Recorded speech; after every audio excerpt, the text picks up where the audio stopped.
resplandor del lis, toi, l'Immaculée, Marie, cœur de tendresse, le Seigneur t'a choisi, toi, reine du ciel, toi, la préférée, Marie, tu es la mère de Jésus, fruit de l'amour. Alors, bonjour à vous toutes et tous. Je vous parle aujourd'hui de la paroisse de Saint-Matthieu d'Aricana. Et on va lire ensemble le texte du lundi 6 décembre, qui est tiré de Saint-Luc. Alléluia, Alléluia, Alléluia,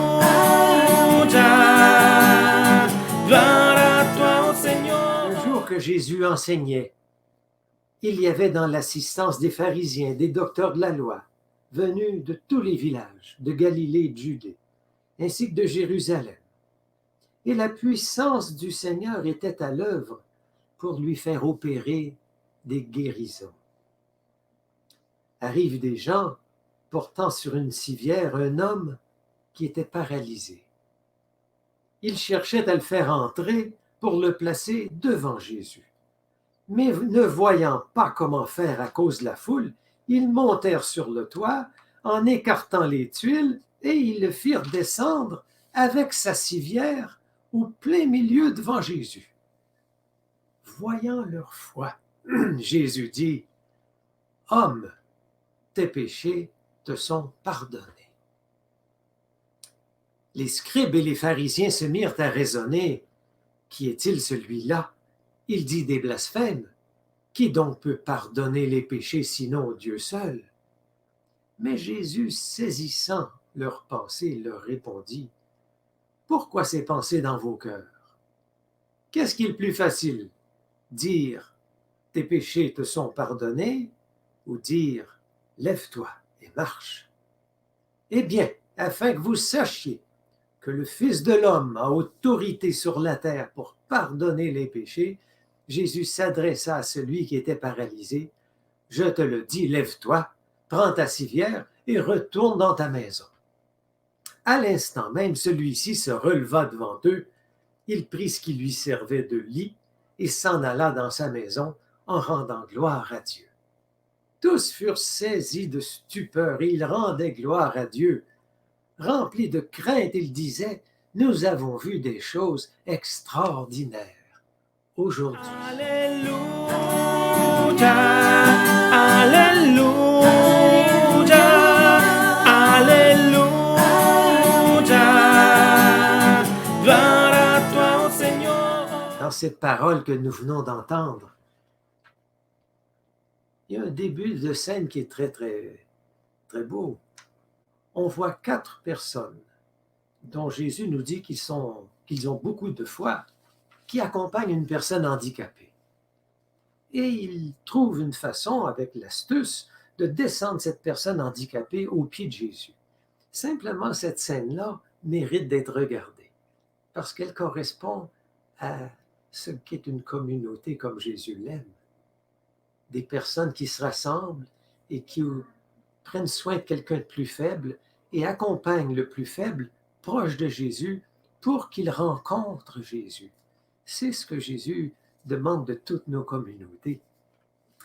Mais bien entendu, dans le cœur des 4 personnes, on peut supposer 4 hommes qui descendaient ce jeune homme sur sa civière, probablement qu'il y avait un désir de guérison.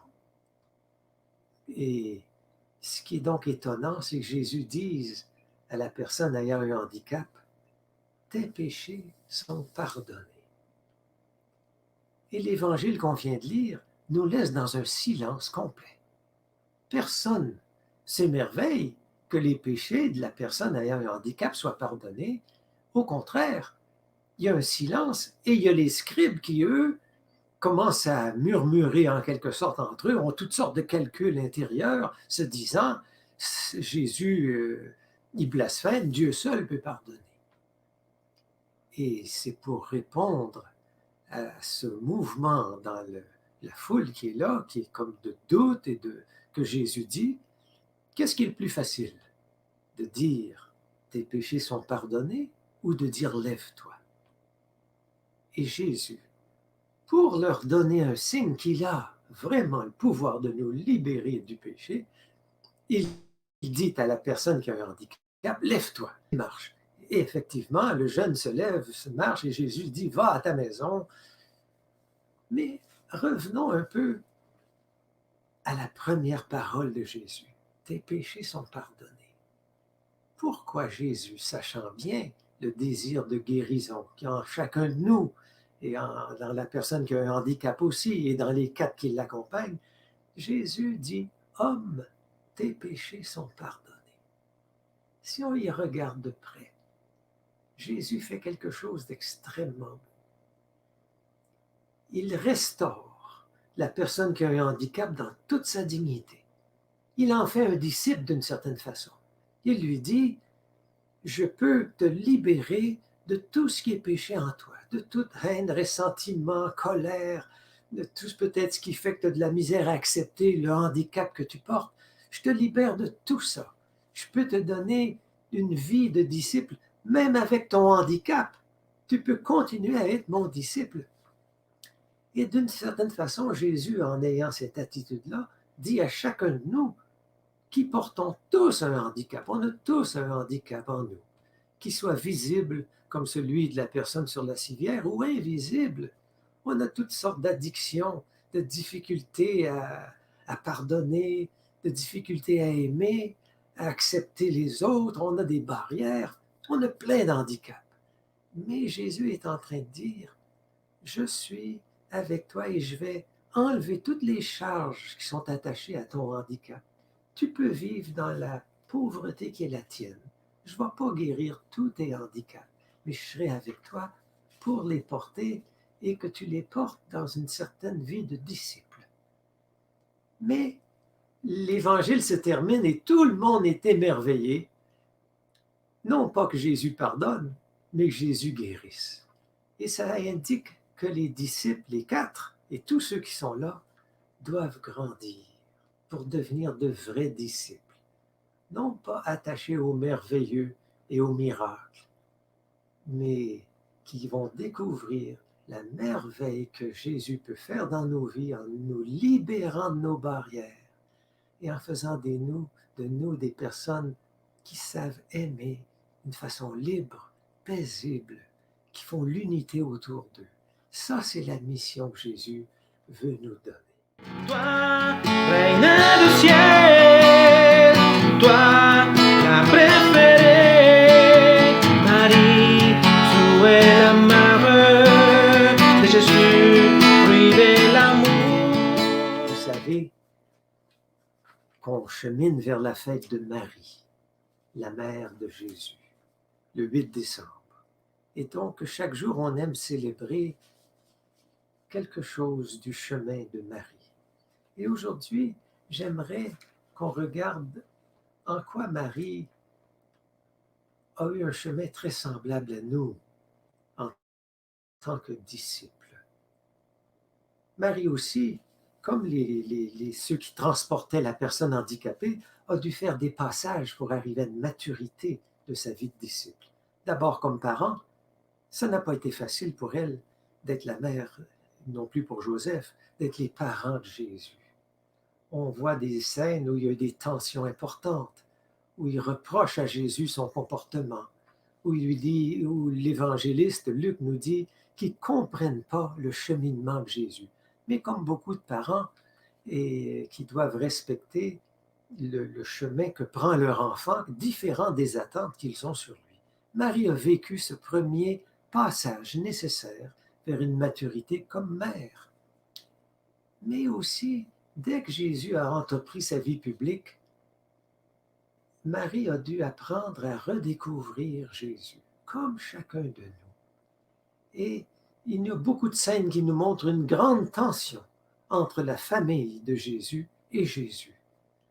Quand Jésus est dans une rencontre et que tout d'un coup quelqu'un dit à Jésus, « Ta mère et tes frères te cherchent », Jésus dit, ma mère et mes frères, ce sont ceux qui écoutent la volonté de Dieu et la mettent en pratique. D'une façon, il appelait sa mère et ses frères à faire un passage de ce lien de sang, ils sont ses parents, ses frères et sœurs, à devenir des personnes, des disciples pour lui. Mais l'Évangile nous dit que les frères de Jésus ne croyaient pas en lui. Et même que Marie et les frères ont voulu saisir Jésus. Le mot qu'ils prennent, c'est de l'arrêter comme on arrête un malfaiteur. Marie et les frères ont voulu l'arrêter pensant qu'il avait perdu la tête. Ça nous fait voir que Marie, bien sûr les frères et sœurs de Jésus aussi, ont dû faire un passage et tous ne l'ont pas fait. Mais qu'est-ce qui a permis à Marie de faire ce passage de la mère de Jésus à une disciple qui comprend profondément la mission de Jésus? Alors là, on doit se référer à d'autres éléments qu'on nous donne de Marie. Est-ce parce qu'elle a appris à écouter ces paroles qu'on entend ensemble maintenant, nous, et qu'elle a appris à les méditer? Est-ce que c'est parce que Marie était une femme très engagée dans son pays? On a des notes d'elle, sur elle, comme quoi elle allait dans les villages, elle soutenait les villageois, surtout les plus pauvres, pour célébrer un mariage à Cana. Elle était proche d'eux. Puis on a entendu dans son Magnificat qu'elle était très sensible aux affamés, que Dieu comble de bien, qu'elle savait que Dieu élève les humbles. Ça nous laisse entrevoir que Marie était une personne non pas qui annonçait des choses sur son fils à mesure qu'elle l'a compris, mais qui plutôt soutenait les gens de sa région à célébrer la vie, à vivre plus heureux, à voir ce qu'il faut pour vivre, pour manger, très proche d'une certaine justice sociale. Et là où Marie nous est finalement révélée, c'est au pied de la croix.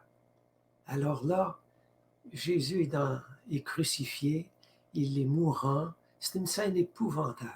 Impossible pour une mère de voir son fils mourir de cette façon-là, mais aussi de voir que ce Jésus en qui Marie a fait foi pour devenir son disciple, puisqu'on a vu peu à peu, elle a grandi dans sa foi, dans la mission de Jésus, Marie devait sentir ce que Jésus sentait, que Dieu avait abandonné Jésus. Elle a sûrement eu à faire un pas. Comment demeurer dans une situation comme celle-là?